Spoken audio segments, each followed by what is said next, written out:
নমস্কার বন্ধুরা, home cook চ্যানেলে সবাইকে স্বাগত জানাই। চলে এলাম আবারও একটি রেসিপির সাথে। আজকে আমি বানাবো ক্ষীর দিয়ে পুর ভরা সুন্দরী পিঠে রেসিপি। এই রেসিপিটি দেখতে যেমন সুন্দর, খেতেও তেমনি দারুণ টেস্টি। আর এটি বানানো একদম সহজ। তবে চলুন আমি আজকের এই রেসিপিটি বানিয়ে দেখাবো। আর প্রথম থেকে শেষ পর্যন্ত পুরো ভিডিওটি দেখবেন, তবে গিয়ে আপনাদের সহজ বলে মনে হবে বানাতে। তবে রেসিপিটা আমি শুরু করছি। তার জন্য এখানে নিয়েছি একটা বাউল, আর মেজারিং কাপে নিয়ে নিলাম 1 কাপ চালের গুঁড়ো। এটি বাজার থেকে কেনা চালের গুঁড়ো। তারপর ওই মেজারিং কাপেই 1/2 কাপ নিয়ে নিলাম ময়দা, আর 1/3 কাপ চিনি, লবণ দিয়ে দিলাম স্বাদ মতো। এবার আমি একটু একটু করে জল দিয়ে ব্যাটারটাকে ভালো করে মিক্স করে নিচ্ছি। প্রথমে একসাথে জল দিয়ে মিক্স করবেন না, তাহলে কিন্তু ব্যাটার পাতলাও হয়ে যেতে পারে। তার জন্য ধীরে ধীরে জল নিয়ে ব্যাটারটাকে মিক্স করবেন। অনেকেই আছে এখনও পাটিসাপটার নাম বললে 10 হাত দূরে ছিটকে পড়ে, কারণ অনেক সময় কি হয়, পিঠাটা নিচে কামড়ে ধরে, নইলে ফেটে যায়, তাই অনেকেই বানাতে চায় না। কিন্তু আমার এই রেসিপিটা ফলো করলে আশা করি একদম ভালোভাবে কড়াই থেকেও উঠে আসবে, আর সব কিছু পারফেক্টভাবে হবে।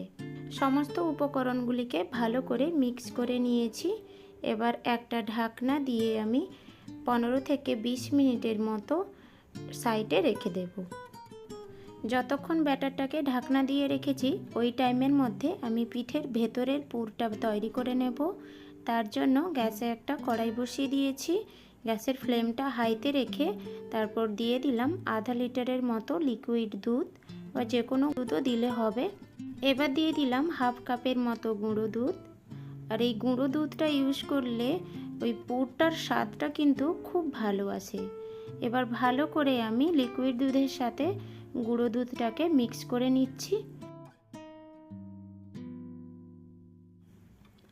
এইভাবে মিক্স করতে করতে আমি 5 থেকে 7 মিনিটের মতো দুধটাকে ভালো করে ফুটিয়ে নেব। 5 থেকে 7 মিনিট হয়ে গেছে, দুধটাকে আমি ভালো করে ফুটিয়ে নিয়েছি। একটু গাঢ় ভাব চলে এসছে দুধ থেকে। আর দিয়ে দিলাম স্বাদ মতো লবণ, আর একটা এলাচকে মুখটাকে ফাটিয়ে দিয়ে দিলাম। আবারও আমি কন্টিনিউ মিক্স করতে থাকবো। দেখতেই পাচ্ছেন বন্ধুরা, দুধটা অনেকটা গাঢ় হয়ে এসছে। এবার দিয়ে দিলাম আমি 1 কাপের মতো চালের গুঁড়ো। চালের গুঁড়োটাকে ধীরে ধীরে দিয়ে মিক্স করতে থাকতে হবে কন্টিনিউ। চালের গুঁড়োটা দিয়ে অনবরত মিক্স করতে থাকতে হবে, নইলে কিন্তু ছোট ছোট ডেলা পাকিয়ে যাবে, আর সেক্ষেত্রে পুরটা একদম স্মুথনেসটা আসবে না। সামান্য একটু মিক্স করে নিয়েছি আমি, এখনও ছোট ছোট ডেলা পাকিয়ে আছে। তার জন্য এখানে আমি 1 কাপ গুঁড়ো অ্যাড করে দিলাম। এবার গুড়টা যতক্ষণে গলে যাবে, ততক্ষণে এই ডালাগুলো ভালো করে মিক্স হয়ে মসৃণ হয়ে যাবে। অনবরত নাড়াচাড়া করতে করতে গুড়গুলো ভালো করে গলে গিয়ে পুরের সাথে একদম মিক্স হয়ে গেছে। আর যে চালের গুঁড়োগুলো ছোট ছোট ডালা পাকিয়ে গেছিলো, ওটাও কিন্তু ভালোভাবে মসৃণ হয়ে গেছে। আর এইভাবে অনবরত মিক্স করতে করতে আমি আরও 5 মিনিটের মতো মিক্স করে নিয়েছি। পুর আমার সম্পূর্ণ রেডি হয়ে গেছে, একদম গাঢ় হয়ে গেছে। আর এই পর্যায়েই আমি রেখে দেব। বেশি গাঢ় করে নিলে পুরটা একদম শক্ত হয়ে যাবে। আর দিয়ে দিলাম 1 টিস্পুনের মতো গাওয়া ঘি। এবার আমি ওই ক্ষীরের সাথে ভালো করে মিক্স করে নিচ্ছি। এই ঘিটা দেওয়ার ফলে স্বাদটা কিন্তু বন্ধুরা দুর্দান্ত আসে। আমি ক্ষীরে প্রথমেও গুঁড়ো দুধ দিয়েছিলাম, তারপর গুঁড়ো দুধও দিয়েছি, সেক্ষেত্রে ক্ষীরের স্বাদটা কিন্তু দারুণ আসবে। ক্ষীরের পুরটা সম্পূর্ণ রেডি হয়ে গেছে। এই পর্যায়ে আমি ওটাকে সাইডে রেখে দেব। এবার ব্যাটারটা যে ঢাকনা দিয়ে রেখে দিয়েছিলাম, ওটাকে আমি দেখে নিচ্ছি। কিছুটা পরিমাণে জল টেনে নিয়েছে, যেহেতু চালের গুঁড়োটা দিয়েছিলাম তার জন্য। আবারও আমি ব্যাটারটাকে ভালো করে মিক্স করে নিচ্ছি। যেহেতু আমি পিঠেটা চালের গুঁড়ো দিয়ে বানাচ্ছি, তার জন্য কিছুক্ষণ ঢাকিয়ে রেখে দিয়েছিলাম ব্যাটারটাকে। তার ফলে কি হবে, পিঠেটা নরম তুলতুলে হবে, আর মুখে দিলে মিলিয়ে যাবে। ব্যাটার সম্পূর্ণ রেডি হয়ে গেছে। এবার সাইডে রেখে দিয়ে একটা বাটি নিয়ে নিয়েছি, আর দিয়ে দিলাম সামান্য একটু ফুড কালার। ফুড কালারটা দোকান থেকে কেনা, যে কোনো পার্শ্ববর্তী দোকান থেকে অনায়াসে এই ফুড কালারটা পেয়ে যেতে পারেন। আর দিয়ে দিলাম 1 টিস্পুনের মতো জল। এবার ভালো করে কালারটার সাথে জলটা মিক্স করে নিচ্ছি। আমি এখানে রেড কালার নিয়েছি, আপনারা চাইলে যে কোনো কালারই ইউজ করতে পারেন। জল আর কালারটা ভালো করে মিক্স করে নিয়েছি। এবার আমি ওই কালার জলে কয়েক হাতা ব্যাটার দিয়ে দেব। কয়েক হাতা ব্যাটারটা দিয়ে আমি ভালো করে কালারের সাথে মিক্স করে নিচ্ছি। এই যে কালারফুল ব্যাটারটা আমি এই জন্য তৈরি করলাম, পিঠের যে মাঝখানে যে একটা ডিজাইন থাকবে ওই কালারফুল ব্যাটার দিয়েই আমি তৈরি করব। ব্যাটারটাকে ভালো করে মিক্স করে নিয়েছি কালারের সাথে। এবার দেখতেই পাচ্ছেন এই একটা ছোট্ট 10 টাকা দামের সোডা বোতল নিয়ে নিয়েছি।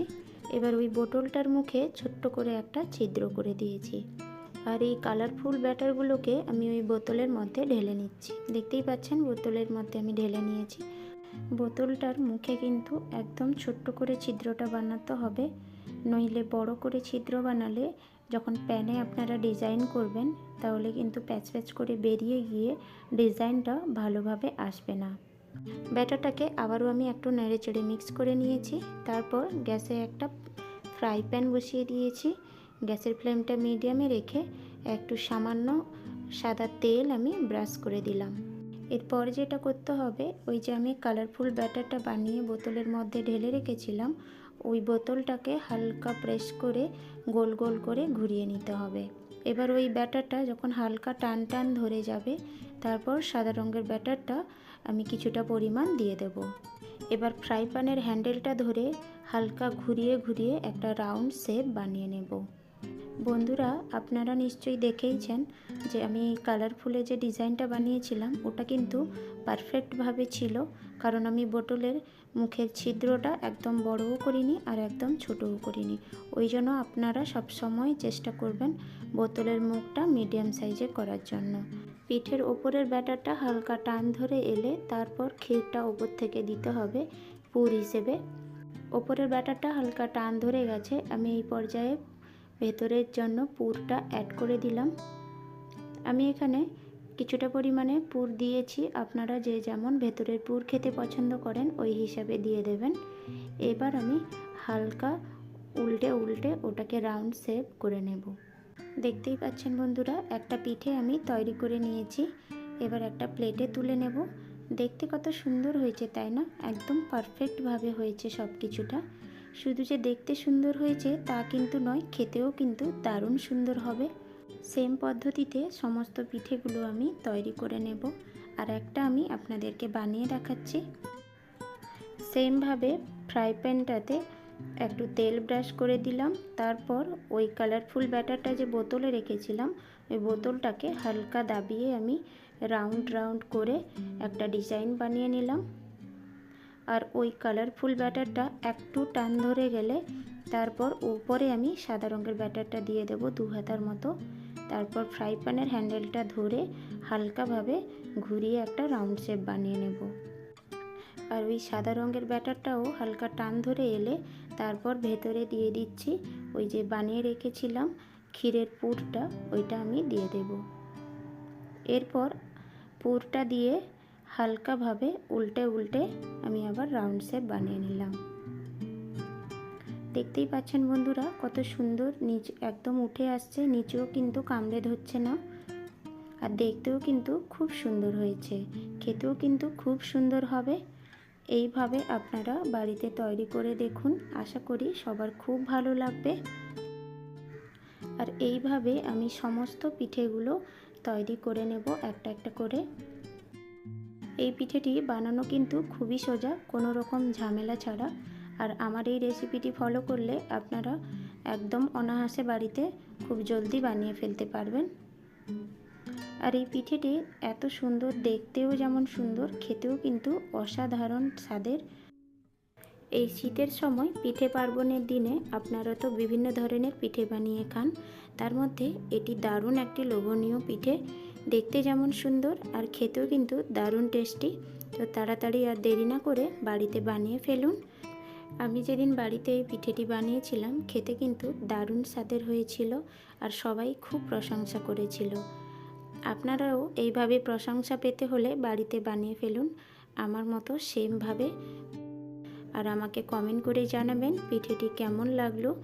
আর রেসিপি ভালো লাগলে আমার ভিডিওটিতে একটা লাইক করে দেবেন। আর খুব বেশি ভালো লাগলে সকলের সাথে শেয়ার করার অনুরোধ রইল। আর অবশ্যই কিন্তু আমার চ্যানেলটিকে সাবস্ক্রাইব করে পাশে থাকবেন। সবাই সুস্থ থাকবেন, ভালো থাকবেন। দেখা হচ্ছে পরের একটি রেসিপিতে।